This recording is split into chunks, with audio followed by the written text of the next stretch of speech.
اللهم صل على سيدنا محمد وعلى آل سيدنا محمد وبارك وسلم. بسم اللہ الرحمن الرحیم. الحمد للہ وکفا وسلام علی عباده الذین اصطفى. اما بعد.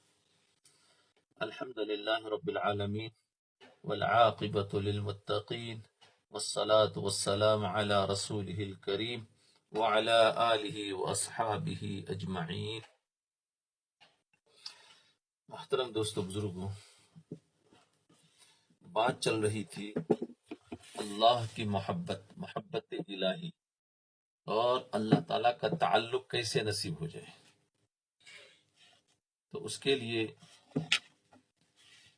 اللہ تعالیٰ کا تعلق اگر حاصل کرنا ہے تو اس کے لیے کچھ اسباب اختیار کرنے پڑیں گے. ان اسباب میں سے ایک سبب تھا کثرت ذکر اللہ. اس کے بارے میں بہت تفصیل سے چلی گئی باتیں. اللہ تعالیٰ کے دوسرا اللہ تعالیٰ کے انعامات کو اور اپنے برتاؤ کو سوچنا. اس پر بھی بہت 2 دن تک باتیں چلتی رہی. اور تیسرا کسی اہل اللہ سے تعلق رکھنا. چوتھا طاعت پر مواظبت کرنا، جس میں اللہ کے حکموں پر اطاعت کیسے آئے گی. اطاعت کیسے آئے گی؟ فرمایا سنت کے راستے سے. اطاعت لانے کا بہترین طریقہ سنت ہے، نبی علیہ الصلوۃ والسلام کے طریقوں پر چلنا. اب پانچویں چیز سے حق تعالیٰ سے دعا کرنا. اب اس کے بارے میں انشاءاللہ بات ہوگی کہ محبت حاصل کرنے کا 5واں سبب حق تعالیٰ سے دعا کرنا.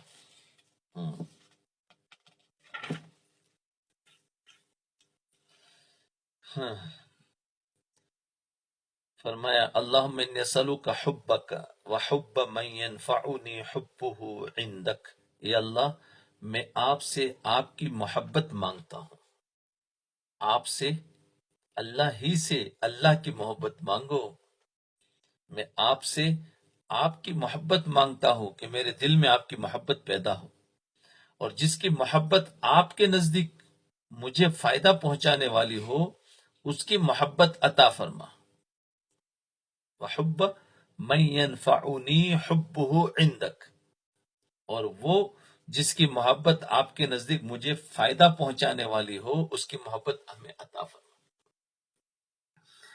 اسی لیے کسی بستی میں بھی داخل ہوتے ہیں تو اس میں بھی وہی دعا ہے کہ اللہم بارک لنا فیہا، اللہم ارزقنا جناہا وحبب صالح اہلہا الینا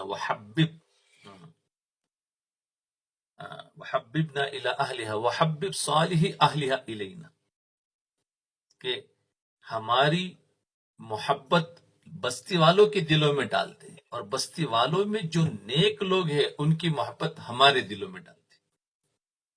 جی، تو ہر بستی میں جاتے وقت دعا پڑھتے ہیں تو محبت یہ دعا ہے. اور ایک اور دعا ہے اللہم اجعل حبک احب الاشیاء الی. یا اللہ، اپنی محبت کو دنیا کی ساری چیزوں سے زیادہ محبوب بنا دیجیے. اپنی محبت کو دنیا کی ساری چیزوں سے زیادہ محبوب بنا دیجیے. یہ اللہ سے مانگنا ہے نا، اس کے بارے میں یہ بھی اللہ کی محبت میں تعلق کے لیے ایک راستہ ہے. ایک اور دعا میں آپ نے فرمایا اللہم اجعل حبک احب الی من نفسی و اہلی و من الماء البارد. اے اللہ، اپنی محبت کو مجھے اپنی جان سے زیادہ عزیز بنا دیجیے. اپنی محبت کو، یعنی اللہ کی محبت، اپنی محبت کو مجھے اپنی جان سے زیادہ عزیز بنا دیجیے، اپنے گھر والوں سے زیادہ عزیز بنا دیجیے، اور ٹھنڈے پانی سے زیادہ محبوب بنا دیجیے. اللہ کی محبت، اس سے حضور صلی اللہ علیہ وسلم کے ٹھنڈے پانی سے محبت اور شوق کا اندازہ ہوتا ہے کہ آپ صلی اللہ علیہ وسلم کو ٹھنڈا پانی بہت پسند تھا. چنانچہ آپ کو ٹھنڈا پانی اتنا مرغوب تھا کہ بیر غرس جو مدینہ منورہ سے 2 میل کے فاصلے پر کنواں تھا، وہاں سے آپ کے لیے پانی لایا جاتا تھا.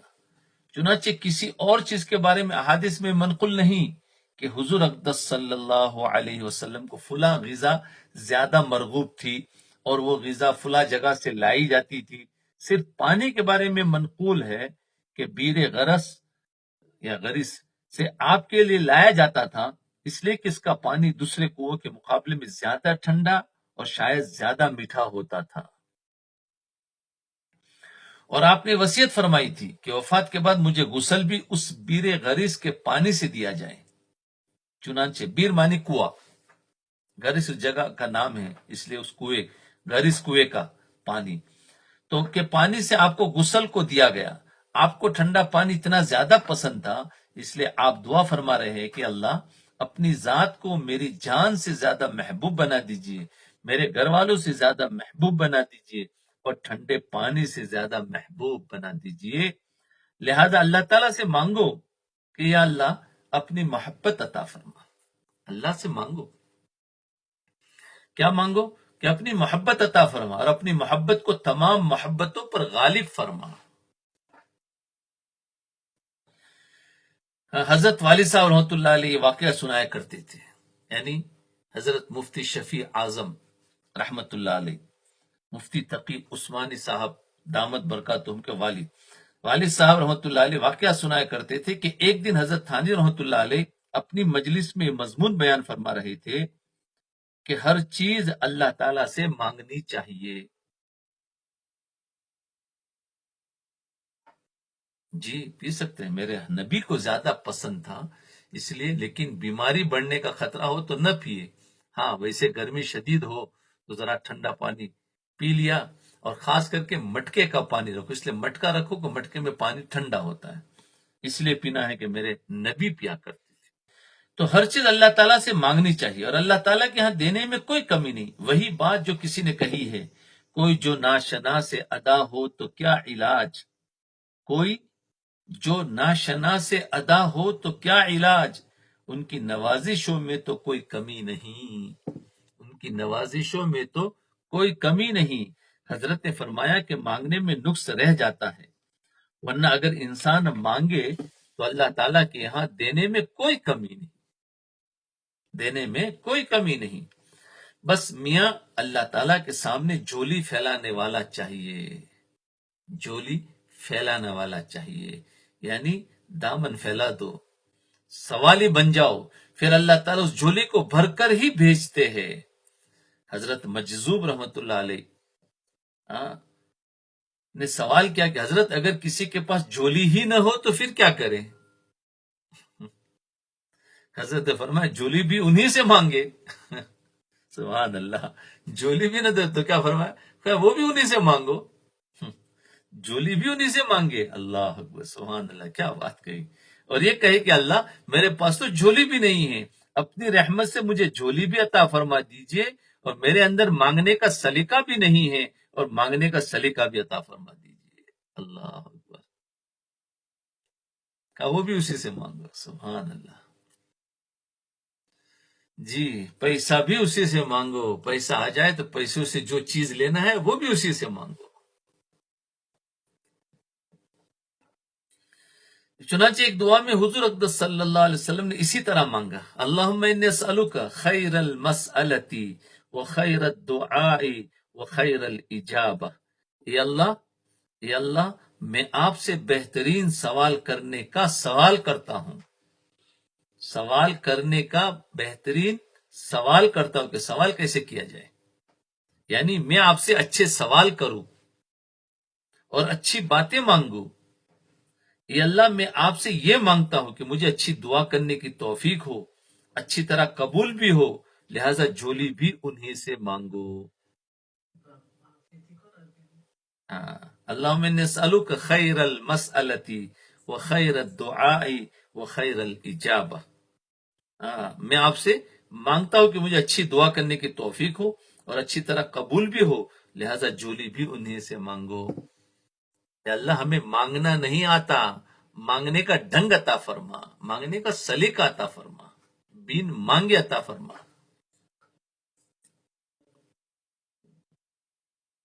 جب آپ کسی قبولیت دعا کے موقع میں جائے یا قبولیت دعا کا موقع آپ کو مل جائے جس میں دعا کی قبولیت کی امید زیادہ ہوتی ہے، مثلا افطار کے وقت یا سحری کے وقت یا تہجد کا وقت یا جمعہ کا دن ہے یا بیت اللہ شریف پر پہلی نظر پڑنے کا موقع ہے یا آپ طواف کر رہے ہیں وغیرہ وغیرہ، ایسے مواقع پر دعا کرنے سے پہلے یہ مانگو کہ اللہ، یا اللہ مجھے اچھی دعا کرنے کی توفیق دے دے، مجھے اچھی دعا کرنے کی توفیق دے دے۔ اللہ کے راستے میں بھی ہو تو اس میں بھی دعائیں قبولیت ہوتی ہے، اس میں بھی ہم مانگے، یعنی ایسی دعا کرو جو میرے دین اور دنیا کے لیے فائدہ مند ہو، اور پھر یہ اللہ اس کو میرے حق میں قبول بھی فرما لیجئے۔ لہذا ان تمام مواقع قبولیت میں دعا کرنے کی توفیق بھی اللہ ہی سے مانگو، اللہ ہی سے مانگو۔ اللہ اکبر، اللہ ہی سے مانگو۔ جب آدمی پہلی مرتبہ بیت اللہ شریف کو دیکھتا ہے تو آدمی کی سمجھ میں نہیں آتا کہ موقع آ رہا ہے، اس موقع پر کیا مانگوں۔ اللہ کے بندوں کے عجیب عجیب یعنی طریقے ہوتے ہیں۔ چنانچہ ایک مرتبہ امام ابو حنیفہ رحمۃ اللہ علیہ سے کسی نے پوچھا کہ اس موقع پر کیا مانگوں، تو امام صاحب نے فرمایا کہ میاں دعا مانگ لینا کہ میں مستجاب الدعوات بن جاؤں، میاں دعا مانگ لینا کہ میں مستجاب الدعوات بن جاؤں، کہ ساری عمر میری ساری دعائیں قبول ہوا کرے، یہ مانگو۔ اللہ تعالیٰ نے امام صاحب کے دل میں یہ بات ڈال دی۔ بہرحال مانگنا بھی ایک ہنر اور ایک فن ہے، واقعتاً ہمیں مانگنا نہیں آتا ہے، اللہ سے مانگے کہ اللہ مانگنے کا طریقہ بھی سکھا دے کہ کیا مانگنا، کیسے الفاظ سے مانگنا۔ تو دیکھو، کیونکہ دعا مانگنا بھی ایک ہنر ہے، ایک فن ہے جو ہر ایک کو نہیں آتا۔ فرمایا میرا جب حرمین جانا ہوا اور بیت اللہ پر نظر پڑی تو میں نے کہا اللہ میری سمجھ میں تو نہیں آ رہا ہے، کیا فرمایا میری سمجھ میں تو نہیں آ رہا ہے، یا اللہ جو دعا آپ کے نزدیک میرے حق میں بہتر ہو، جو دعا آپ کے نزدیک میرے حق میں بہتر ہو وہ دعا میرے دل میں ڈال دیجئے۔ سبحان اللہ، یہ بھی ایک مانگنے کا طریقہ، یا اللہ میری تو کچھ سمجھ میں نہیں آتا ہے، بلکہ جو دعا آپ کے نزدیک میرے حق میں بہتر ہو، جو دعا آپ کے نزدیک میرے حق میں بہتر وہ دعا میرے دل میں ڈال دیجئے، اور اس طرح دعا کے کرنے کی توفیق دے دیجئے۔ یہی مانگ لیا۔ وہی بات جو حضرت والا نے بیان فرمائی کہ جھولی بھی انہیں سے مانگو، اسی طرح کیا مانگو پہلی نظر پر وہ بھی نہیں آتا ہے کہ کیا مانگو، تو کیا مانگو وہ بھی اسی سے مانگو کہ اللہ کیا مانگو۔ اللہ اکبر، کیا مانگو وہ بھی اسی سے مانگو۔ تو وہی انہوں نے مانگا کہ اللہ میری سمجھ میں تو آتا نہیں، ہاں آپ کے نزدیک میرے حق میں بہتر ہو وہ دعا میرے دل میں ڈال دیجئے اور اس دعا کے کرنے کی توفیق دے دیجئے۔ جی، اسی طرح محبت بھی انہی سے مانگو کہ اللہ اپنی محبت میرے دل میں پیدا فرما دیجئے، یا اللہ ہی سے اللہ کی محبت مانگو، اپنی محبت میرے دل میں پیدا فرما اور اس محبت کو ساری محبتوں پر غالب فرما دیجئے۔ جی، تو فرمایا اسباب محبت کا خلاصہ۔ تو اب دیکھو 5 اسباب تھے، اس پر بات تفصیل سے آ چکی، اب اس کا خلاصہ سمجھا رہے۔ بہرحال حضرت والا نے اسباب محبت میں 6 باتیں ذکر فرمائی، اسباب محبت میں 6 باتیں ذکر فرمائی۔ ایک تو کثرت ذکر اللہ، دوسرا اللہ تعالی کی انعامات کو یاد کرنا، تیسرا اپنے برتاؤ کو اور حقیقت کو سوچنا، چوتھا کسی اہل اللہ سے تعلق رکھنا، پانچواں طاعت پر مواظبت کرنا، اور چھٹا اللہ تعالیٰ سے دعا کرنا۔ ان 6 باتوں سے اللہ تعالیٰ کے ساتھ تعلق مضبوط ہوتا ہے اور اللہ تعالیٰ کی محبت دل میں راسخ ہوتی ہے۔ اللہ تعالیٰ اپنے فضل و کرم سے ان سب باتوں پر ہمیں عمل کرنے کی توفیق عطا فرمائے، آمین۔ اب دوسری بات بتا رہے ہیں کہ دیکھو محبت کا کوئی خاص درجہ طلب مت کرو، محبت کا کوئی خاص درجہ طلب مت کرو۔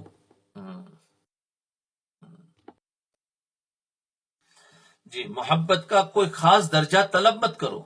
آگے حضرت والا کی، کیونکہ بعض مرتبہ انسان اپنے دل میں ایک پروگرام بناتا ہے کہ ایسا ہو تو پھر مجھے لگے گا کہ مجھے محبت اللہ تعالی سے ہے۔ تو وہ کہہ رہے کہ محبت کا کوئی خاص درجہ طلب مت کرو۔ آگے حضرت والا کی مجددانہ باتیں سنیے، حضرت تھانوی رحمۃ اللہ علیہ کی باتیں ہیں۔ اس تدبیر میں تو کوئی غلطی نہیں، صرف ایک غلطی علمی محتمل ہے، علمی غلطی ہو سکتی ہے، وہ قابل تنبیہ ہے۔ وہ یہ کہ اپنے ذہن سے محبت کا کوئی درجہ تراش کر اس کا منتظر رہے، یہ غلطی ہوگی۔ اپنے ذہن سے محبت کا کوئی درجہ گھڑ لیا، تراش کیا، اس کا منتظر ہے، یہ غلطی ہوگی۔ یعنی جو باتیں، اس کو ذرا سمجھو، یعنی جو باتیں اور محبت پیدا کرنے کے جو اسباب بتائے ہیں، یہ محبت پیدا کرنے کے 6 اسباب بتائے، ان کے اندر تو کوئی غلطی نہیں، یہ انشاءاللہ بالکل صحیح ہے، مستند اور معتبر ہے، اور انشاءاللہ انہی کے ذریعے محبت پیدا ہوگی۔ لیکن غلطی اس طرح لگتی ہے کہ محبت کا کوئی خاص درجہ اپنی طرف سے تراش کر اس کے انتظار میں آدمی بیٹھ جاتا ہے۔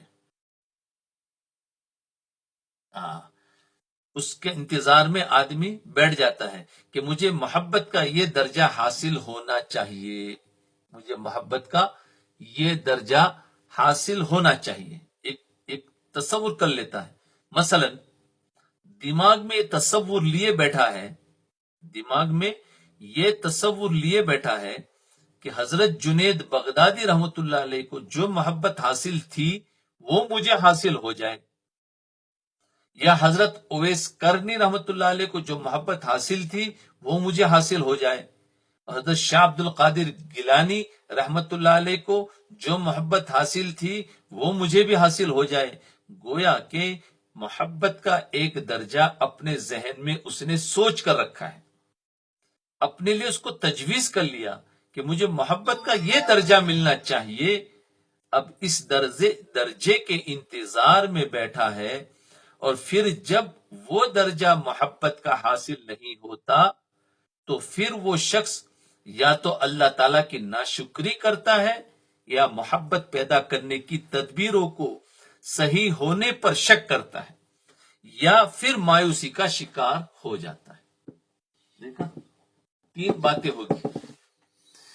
باتیں ہوگی اگر انسان، اس لیے یاد رکھو بہت سو کو یہی ہوتا ہے، یہ وساوس میں جو زیادہ گر گئے ہیں نا، وساوس میں اکثر لوگ ہیں، اس کی وجہ ہی یہی ہے کہ انہوں نے اپنے ذہن کے اندر اپنی دیندارانہ ایک تصور پکڑ لیا، یا پھر میرے اس عمل کی بنیاد پر مجھے اللہ کی طرف سے یہ ملنا چاہیے، اب وہ ملتا ہوا نظر نہیں آ رہا ہے، تو پھر وہ کیا سمجھتے ہیں، شکوک میں آ جاتے کہ پتہ نہیں میرا کیا ہوگا، اللہ میرے سے ناراض ہے، بعض مرتبہ تو اللہ پر شک کرنے لگ جاتے ہیں، نعوذ باللہ۔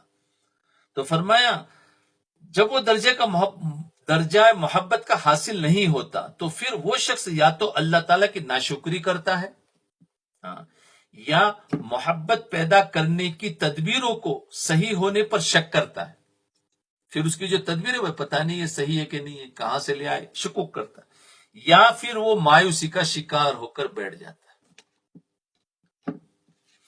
اس لیے یہ فیصلہ کہ کس درجے کی محبت تمہیں حاصل ہو، یہ فیصلہ کہ کس درجے کی محبت تمہیں حاصل ہو،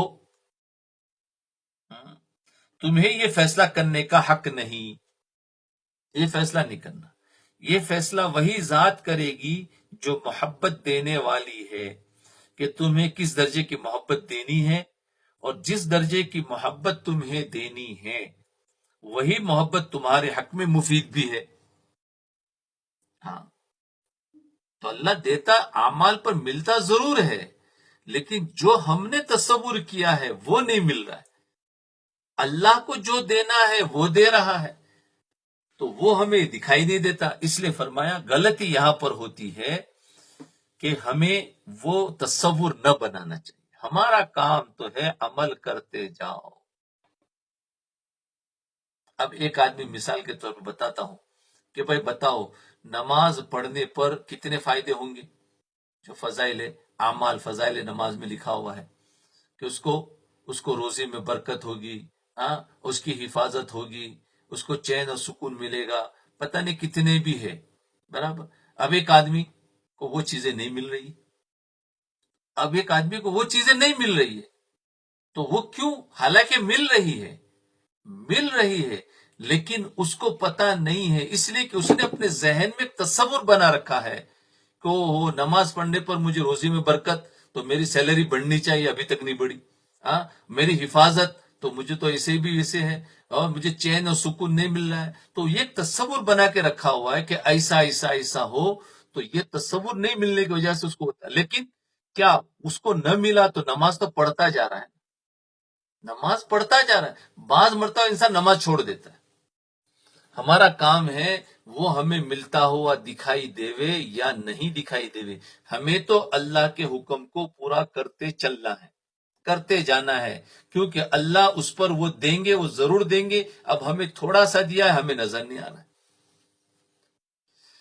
تو وہ ملے گا، اس کا یقین ضرور رکھیے، اور اللہ دے گا. ہو سکتا ہے ابھی نہ دیے، آخرت میں ہمیں سب کچھ دے یا ہمارے گناہوں کو معاف کر دے. تو کچھ نہ کچھ تو ملا ہے، ہماری حفاظت کر رہا ہے. تو ایک میں نے مثال دی. تو ایسے ہی یہ جو ہم اللہ تعالیٰ کے تعلق کے جو اسباب ہے، اگر اس کو اختیار کرے اور ہمیں کچھ دکھائی نہ دے، تو ہم سمجھتے جیسے ایک انسان ذکر اللہ کثرت سے کرتا ہے، مراقبہ کثرت سے کرتا ہے، بولے میرے تو کچھ سمجھ میں نہیں آ رہا ہے، چھوڑ دیتا ہے. بھائی چھوڑ کیوں دیتے ہو؟ کیا کچھ دکھائی نہیں دیتا؟ تو اس نے اپنے ذہن میں کچھ سمجھ لیا ہے کہ یہ ہونا چاہیے. نہیں، ہمیں تو کام کرتے جانا. وہ اثر ہو رہا ہے اور وہ دکھائی دے گا، ابھی نہیں، بعد میں دکھائی. جب اوپر کے درجے میں آئیں گے تو دکھائی دے گا. جیسے نل کو چالو کیا تو بالٹی میں پانی تو بھرنا شروع ہو گیا، لیکن دیکھو تو بھری ہوئی تو دکھائی نہیں دیتی، لیکن 5-10 منٹ کے بعد دیکھو گے تو اوپر آتا ہوا نظر آتا ہے.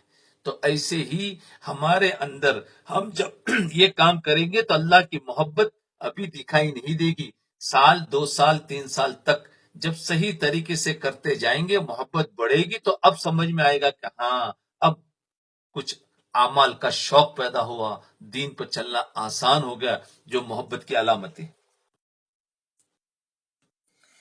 تو فرمایا اللہ تعالیٰ دیتے ضرور ہے، لیکن کتنا؟ جس کا جتنا ظرف ہوتا ہے، طاقت ہوتی اتنی دیتے. وہی محبت تمہارے حق میں مفید ہے. وہ دیتے ہیں بادے ظرف قطع خوار دیکھ کر، یعنی ظرف کے حساب سے، یعنی ہماری طاقت کے حساب سے، حیثیت کے حساب سے چیز دی جاتی ہے. تمہارا ظرف جتنا ہے اتنی محبت تمہیں ملے گی.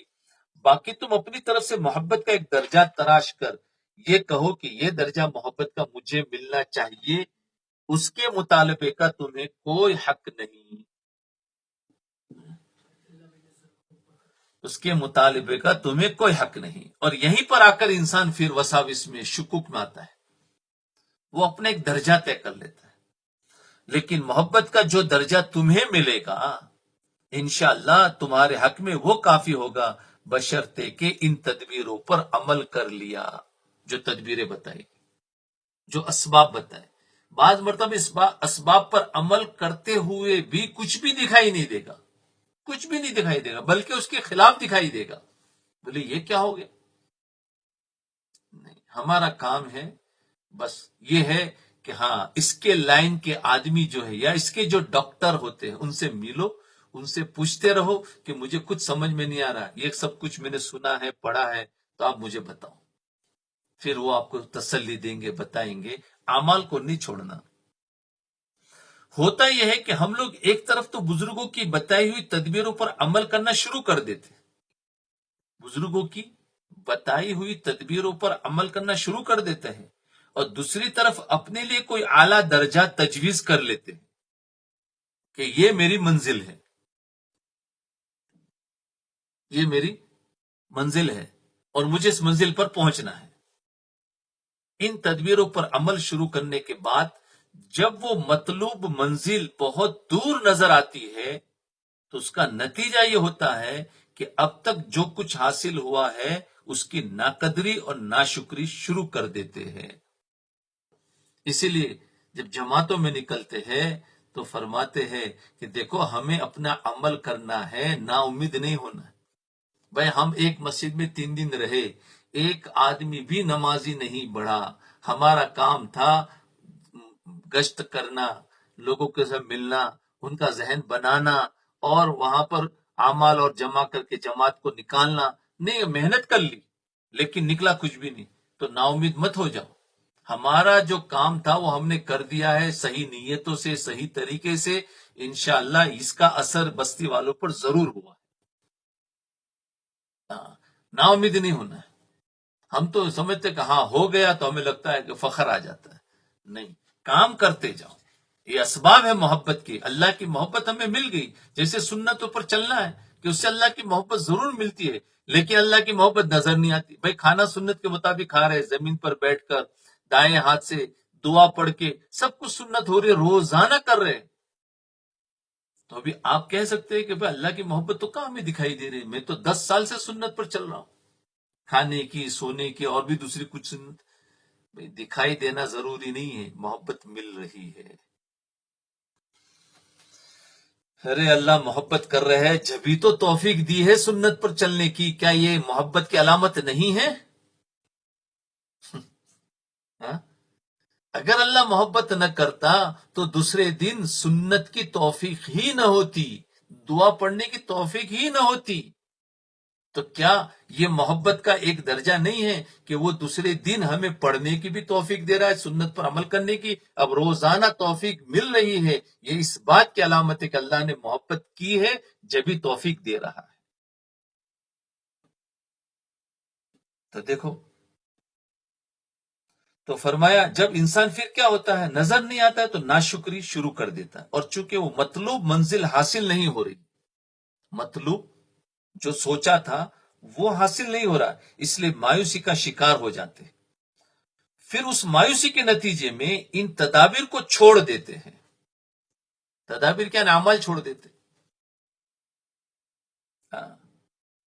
اعمال کو چھوڑ دیتے نہیں، اور عمل کرنا ترک کر دیتے ہیں. اس لیے حضرت والا فرما رہے ہیں کہ اپنی طرف سے کوئی درجہ تجویز مت کرو. اگر تدبیریں صحیح ہے تو انشاءاللہ ان سے نتیجہ ضرور حاصل ہوگا، چاہے اس درجہ کا نتیجہ نہ ہو جو تم نے اپنے لیے تجویز کر رکھا ہے. البتہ تمہارے حق میں جتنا مفید ہے اتنا ضرور حاصل ہوگا. کسی نے خوب کہا ہے، برصراط مستقیم یہ دل کسے گمراہ نیست. جب اس راستے پر آ گئے تو انشاءاللہ ضرور کامیابی ہوگی. بس ادھر ادھر دیکھنے کی ضرورت نہیں، چلتے رہو. صراط مستقیم پر آ گئے ہو نا، اب چلتے رہو. اب ادھر ادھر دیکھو مت، جو کچھ تمہیں ملا ہے اس پر شکر ادا کرو اور تدبیروں میں لگے رہو. تمہارے لیے اتنا کافی ہے، تمہارے لیے اتنا کافی ہے. جی، ہمارے حضرت والا رحمت اللہ علیہ کا ایک شعر بڑا عجیب و غریب ہے. کوئی دوسرا شخص اس شعر کو اس وقت تک سمجھ ہی نہیں سکتا جب تک کہ مضمون اس کے سامنے نہ ہو جو میں بیان کر رہا ہوں. فرماتے ہیں، مجھ کو اس سے کیا غرض، کس جام میں ہے کتنی میں، یعنی شراب. مجھ کو اس سے کیا غرض، کس جام میں ہے، جام یعنی وہ پیالہ جس میں شراب ہوتی، کس پیالے میں، کس گلاس میں کتنی ہے شراب، کتنی ہے میں، میرے پیمانے میں لیکن حاصل میں خانہ ہے. یعنی مجھ کو اس سے کیا غرض کہ دوسرے لوگوں کو کیا ملا اور کیا نہیں ملا. مجھ کو اس سے کیا غرض، دوسرے لوگوں کو کیا ملا اور کیا نہیں ملا، لیکن اللہ تعالیٰ نے مجھے جو کچھ عطا فرمایا ہے میرے لیے تو مناسب وہی ہے، حاصل میں خانہ ہے. یعنی میرے لیے تو وہی ہے جو اللہ نے مجھے دیا، اور حاصل بھی وہی ہے. لہٰذا اپنے لیے کوئی درجات تجویز کرنا اور پھر نہ ملنے پر شکایت پیدا ہونا، مایوس ہونا، یہ سب غلط ہے. جب تدبیر سب صحیح ہے تو انشاءاللہ اس کا نتیجہ بھی یقیناً ظاہر ہو رہا ہے. جی یہ مایوس اور شکایتیں جو پیدا ہوتی ہیں نا، یہ ایک ذہن میں تصور کرنے کی وجہ سے، تصور کرنے کی وجہ سے بہت سے لوگ مجھے ملتے ہیں، جماعتوں میں جاتے ملے گلے، وہ اس وقت جماعت میں فائدہ ہوا تھا، اس مرتبہ گیا فائدہ نہیں ہوا. کیوں؟ اس مرتبہ میں بھی فائدہ ہوا ہے، اس مرتبہ میں بھی فائدہ ہوا. اس مرتبہ کا فائدہ جو ہمارے ذہن میں، جو ہم نے خاکہ بنایا تھا، جو سوچا تھا، وہ نہیں ملا، اس لیے کہتے فائدہ نہیں ہوا. لیکن جو ہم نے ذہن میں نہیں تھا وہ دیا. تو ملنے کا طریقہ تو الگ الگ ہوگا، فائدے الگ الگ ہوتے ہیں، ہم فائدہ مخصوص کر لیتے ہیں. بعض لوگ تو جماعتوں میں جانے کے بعد کہتے نہیں اتنی نمازیں پڑھیں گے، اتنا قرآن ہوگا، اتنا سب کچھ تو فائدہ ہوا. بعض کہتے اتنی جماعتیں نکلی تو فائدہ ہوگا. نہیں، ہمارا فائدہ تو ہو رہا ہے، بس امیر کی اطاعت کے اندر کام کو کرتے رہو اور صحیح نیتوں کے ساتھ کرتے رہو، محبتوں کے ساتھ ایک دوسرے کی برداشت کرتے ہوئے کرتے رہیں گے تو کام ہو جاتا ہے. تو فرمایا اپنے لیے کوئی درجہ تجویز کرنا اور پھر نہ ملنے پر شکایت پیدا ہونا، مایوس ہونا، یہ سب غلط ہے. ایک مرتبہ میں نے حضرت والا کو خط میں لکھا،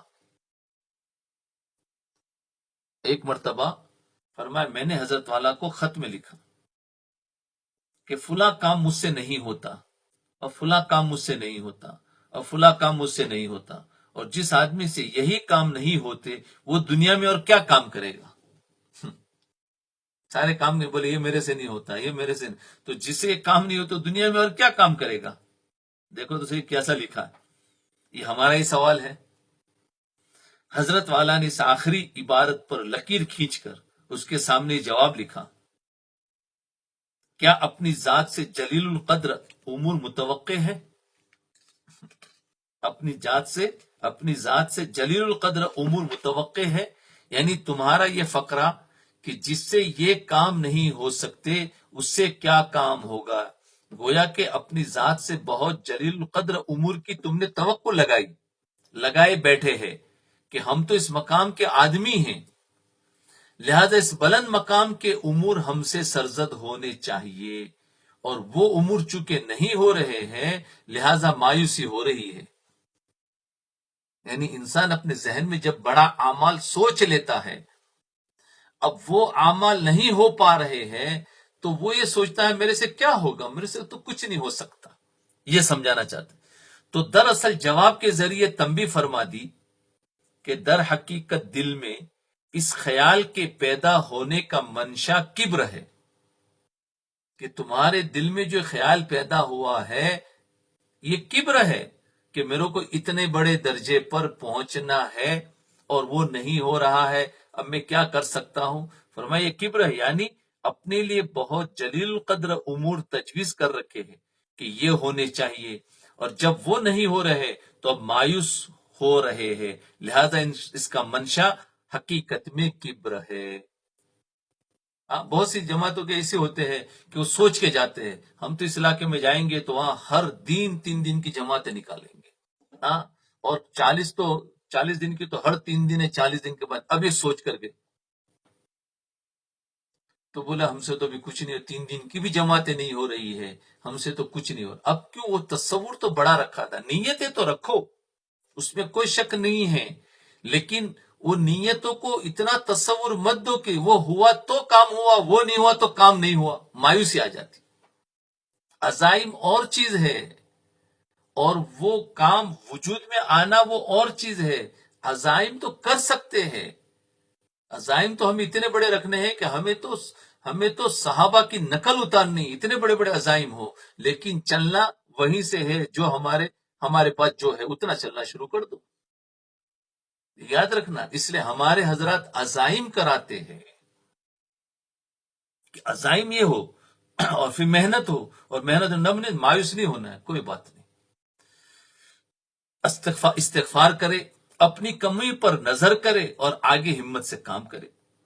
تو فرمایا دیکھو اس لیے یہ بات ہو رہی ہے کہ تمہارا یہ تصور کرنا کہ یہ ہوگا تو کبر کی علامت ہے کہ یہ ہونے چاہیے، اور جب وہ نہیں ہو رہے تو اب مایوس ہو رہے ہیں، لہذا اس کا منشا حقیقت میں کبر ہے، کیونکہ وہ اگر ہو جائے گا تو کبر آ جائے گا۔ اب اگر کسی نے روزانہ 3 دن کی جماعتیں نکالی اور 2-4 دن تک برابر نہیں، بتاؤ کبر آئے گا کہ نہیں آئے گا؟ ضرور آئے گا، ضرور آئے گا، اور اس میں تواضع ہوگی، ارے یار ہم سے تو کچھ بھی نہیں ہو، پورے چلے میں 3 دن کی جماعت بھی نہیں نکلی، تواضع آئے گا۔ بہرحال خلاصہ یہ ہے کہ محبت کے حصول کی جو تدبیریں بتائی گئی ہے، محبت کے حصول کی، محبت حاصل کرنے کی جو تدبیریں بتائی گئی ہے ان پر عمل کرو، اور اپنے لیے محبت کا کوئی درجہ تجویز مت کرو کہ محبت کے فلاں درجے تک ہمیں پہنچنا ہے۔ ان تدبیروں کے نتیجے میں محبت کا جو درجہ تمہیں ملے گا وہی تمہارے حق میں بہتر ہوگا، تم اسی کے مستحق ہوں گے۔ اللہ تعالی ہم سب کو ان تدبیروں پر عمل کرنے کی توفیق عطا فرمائے۔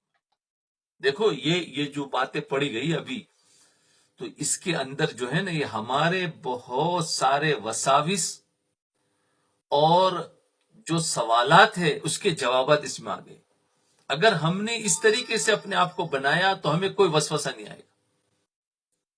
ہم ایک عمل کرنے کے بعد ہمیں نفع نظر نہیں آ رہا، وسوسے میں آ جاتے، پھر وہ سوچتا ہے کہ لاؤ دوسرا کروں۔ ایسے کرتے کرتے پتہ نہیں ہم نے ایک عمل سے 15-20 عمل بنا دیے، اور 15-20 عمل کر رہے پھر بھی نفع نظر نہیں آ رہا ہے۔ تو کیا کرتے، پھر یہ عمل کو چھوڑ کے دوسرے عمل لیتے، چلو اس کے بیان میں وہ سنا، اس کے بیان میں یہ سنا، یہ فضیلت یہاں سنی اور یہ فضیلت بہت بھاری، چلو اس کو شروع کر دیں گے۔ ارے تمہارے ایک عمل پر بھی اللہ تعالیٰ نے وہ نفع تو دے دیا ہے، لیکن ہمارے ذہن کا جو تصور ہے وہ نہ ملنے کی وجہ سے ہم ادھر ادھر بھاگتے ہیں۔ تو کبھی اس کی مجلس میں جاتے ہیں، کبھی اس کے پاس جاتے ہیں، کبھی فلاں کتاب پڑھتے ہیں، کبھی فلاں وظیفہ بدلتے ہیں، یہ سب وہی ہوتا ہے۔ ہاں یاد رکھو، تصور نہ کرو، اور باقی سنتوں پر چلتے رہو، موقع محل کی دعائیں پڑھتے رہو۔ سب سے بڑا وظیفہ تو یہی ہے، موقع محل کی دعائیں کا اہتمام رکھو، سب سے بڑی سنت ہے۔ ہاں، اور اس کے ساتھ ساتھ میں پھر جتنے ذکر و اذکار ہو سکے، صبح شام کی جو دعائیں ہیں اور مراقبے ہیں وہ ہو سکے وہ کرے، اس سے اور زیادہ فائدہ ہوگا۔ جی دیکھو، محبت میں بے چین رہو۔ ایک صاحب نے حضرت تھانوی رحمۃ اللہ علیہ کو خط میں لکھا، ایک صاحب نے حضرت تھانوی رحمۃ اللہ علیہ کو خط میں لکھا، مجھے اس کا بڑا شوق ہے، مجھے اس کا بڑا شوق ہے کیا کہ اللہ تعالیٰ کی محبت میں بے چین رہوں۔ مجھے اس کا بڑا شوق ہے کیا کہ اللہ تعالیٰ کی محبت میں بے چین رہو۔ حضرت تھانوی کو ایک خط لکھا کہ مجھے اس کا بڑا شوق ہے کہ اللہ کی محبت میں بے چین رہو۔ اس خط کے جواب میں حضرت تھانوی رحمۃ اللہ علیہ نے جملہ فرمایا، مگر اس کے ساتھ یہ بھی دعا کرو کہ اس بے چینی میں چین رہے۔ لیکن اس کے ساتھ فرمایا یہ دعا کرو کہ اس بے چینی میں چین رہے۔ سبحان اللہ، بے چینی میں چین رہے۔ اگر وہ بے چینی ہو جائے گی تو پھر ایک مصیبت بنے گی نا، تو بے چینی میں چین رہے۔ بہترین جناب، آگے تو اس کی تفسیر ذرا دیکھو۔ یہ جواب جو حضرت والا نے تحریر فرمایا، اگر غور کرے تو بڑا عجیب و غریب جواب ہے۔ اگر کسی نے جواب نہ پڑھا ہو اور صرف سوال اس کے سامنے آئے، تو جن حضرات نے حضرت تھانوی رحمۃ اللہ علیہ کے مواعظ اور ملفوظات پڑھے ہوئے ہیں، اور جو لوگ حضرت کے مزاج سے کچھ واقف ہے، ان کا گمان یہ ہوگا کہ حضرت والا جواب میں فرمائیں گے کہ یہ کیا تمہیں بے چینی کا شوق پیدا ہو گیا؟ ہاں، کیونکہ یہی فرماتے، اس لیے کہ بے چینی تو غیر اختیاری کیفیت ہے، وہ حاصل ہو کہ نہ ہو اس کے پیچھے کیوں پڑتے ہو؟ یعنی جو حضرت کا مزاج جانتا ہے تو وہ تو یہی سوچے گا اس سوال کو پڑھ کر حضرت جواب دیں گے تو یہی دیں گے، کیونکہ حضرت والا کی تعلیمات کا ایک بہت بڑا اصول یہ ہے جو ہم نے پچھلے سارے درسوں میں درس کے اندر دیکھا نا، اختیاری غیر اختیاری، اختیاری غیر اختیاری۔ تو تو اس میں بہت بڑا اصول یہ ہے کہ آدمی اختیاری امور کا اہتمام کرے، جو اس کے بس میں ہے وہ کرے، جو اس کے بس میں نہیں ہے اس کے پیچھے نہ پڑے۔ آج ہم کیا کرتے ہیں، جو ہمارے بس میں نہیں ہے اس کے پیچھے پڑ جاتے ہیں، اور وہ نہ ملنے کی وجہ سے نا امید ہو جاتے ہیں یا شکایت پر آ جاتے ہیں۔ اسی کو پہلے فرمایا نا، جو اس کے بس میں نہیں، یعنی بڑے بڑے اپنے یہاں پلان بنا لینا، تصور کر لینا بزرگوں کیا، دینداری کا اور اس طریقے کا، تو وہ ہے غیر اختیاری چیز جو ہمارے بس میں نہیں ہے، ہم اس کا پلان بنا لیتے ہیں جس کی وجہ سے ہمیں پریشانی ہوتی ہے۔ تو یہ حضرت کا یہ مزاج ہے ہمیشہ۔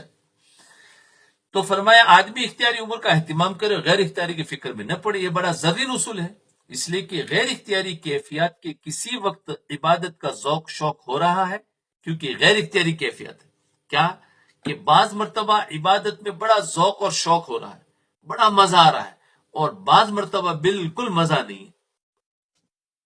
کسی وقت ذوق اور شوق نہیں ہو رہا، کسی وقت عبادت میں دل لگ رہا ہے، کسی وقت دل نہیں لگ رہا ہے۔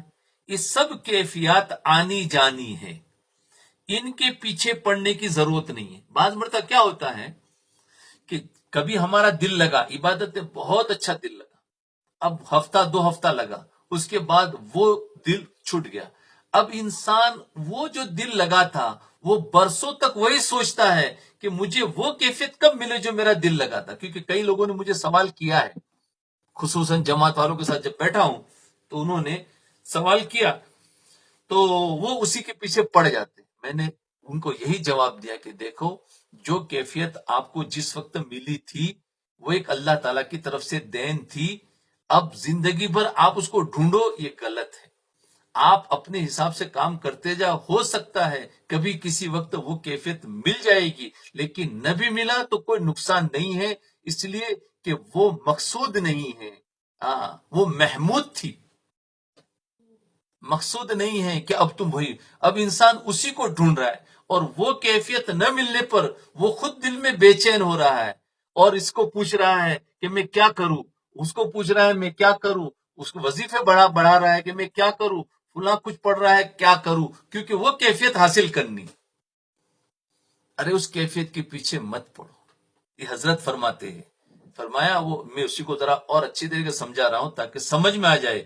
فرماتے وہ غیر اختیاری چیز ہے، کبھی کبھی اللہ دے دیتے، کبھی وہ ماحول کی وجہ سے، کسی اللہ والوں کی مجلس کی وجہ سے، کسی کی توجہ کی وجہ سے، کوئی نیکی کا عمل کی وجہ سے، وہ کبھی کسی نے طریقے سے اللہ تعالیٰ دے دیتے ہیں، وہ ہمیشہ نہیں رہتا۔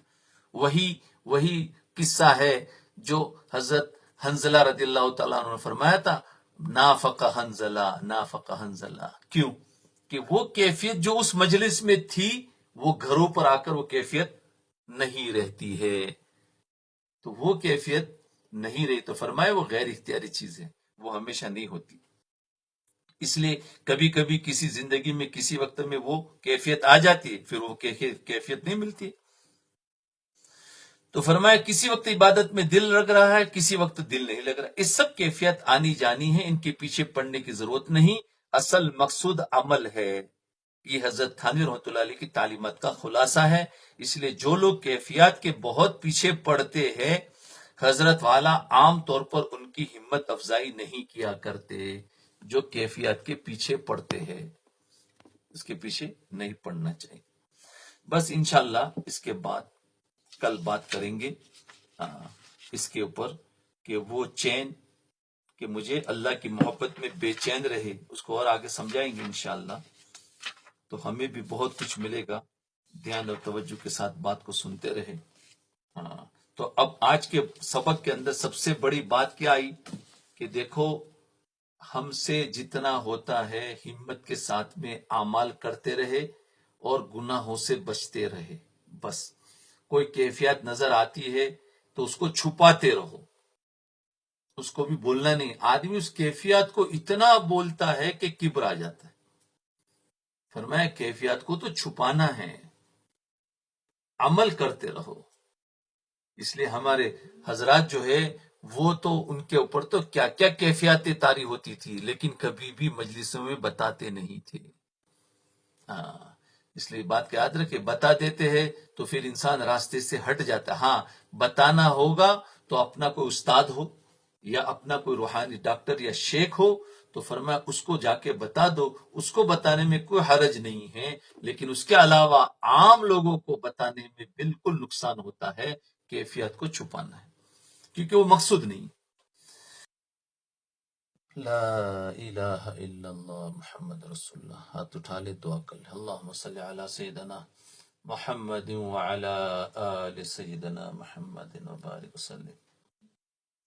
اے اللہ ہمارے گناہوں کو معاف فرما، ہماری خطاؤں سے درگزر فرما، لغزش و قصور و نادانیوں کو معاف فرما۔ اللہ ہمارا سب سے بڑا قصور تیرے دین کے کام کو نہ کرنا ہے، اس جرم عظیم کو معاف فرما۔ یا اللہ جہاں جہاں بھی دین کا کام ہو رہا ہے، کام کے کرنے والوں کی حفاظت فرما۔ اے اللہ دینی مدارس کی حفاظت فرما۔ اے اللہ خانقاہوں کی حفاظت فرما، دعوت و تبلیغ کے کام کی حفاظت فرما۔ یا اللہ جتنے اجتماعات ہو رہے ہیں یا ہو چکے یا ہونے والے ہیں، ان میں صفات قبولیت پیدا فرما۔ جتنی جماعتیں اے اللہ تیرے راستے میں نکلی ہوئی ہے، اے اللہ ان کے نکلنے سے عمومی ہدایت کے فیصلے فرما۔ اے اللہ ان کے نکلنے سے عمومی ہدایت کے فیصلے فرما، ان ساتھیوں کی تربیت فرما، ان کے جان اور مال کی حفاظت فرما۔ اے اللہ، اے اللہ ہم سب کی دعاؤں کو محض اپنے فضل و کرم سے قبول فرما۔ ربنا تقبل منا انك انت السميع العليم وتب علينا انك انت التواب الرحيم۔ صلی اللہ تعالی علی خیر خلقہ محمد وعلی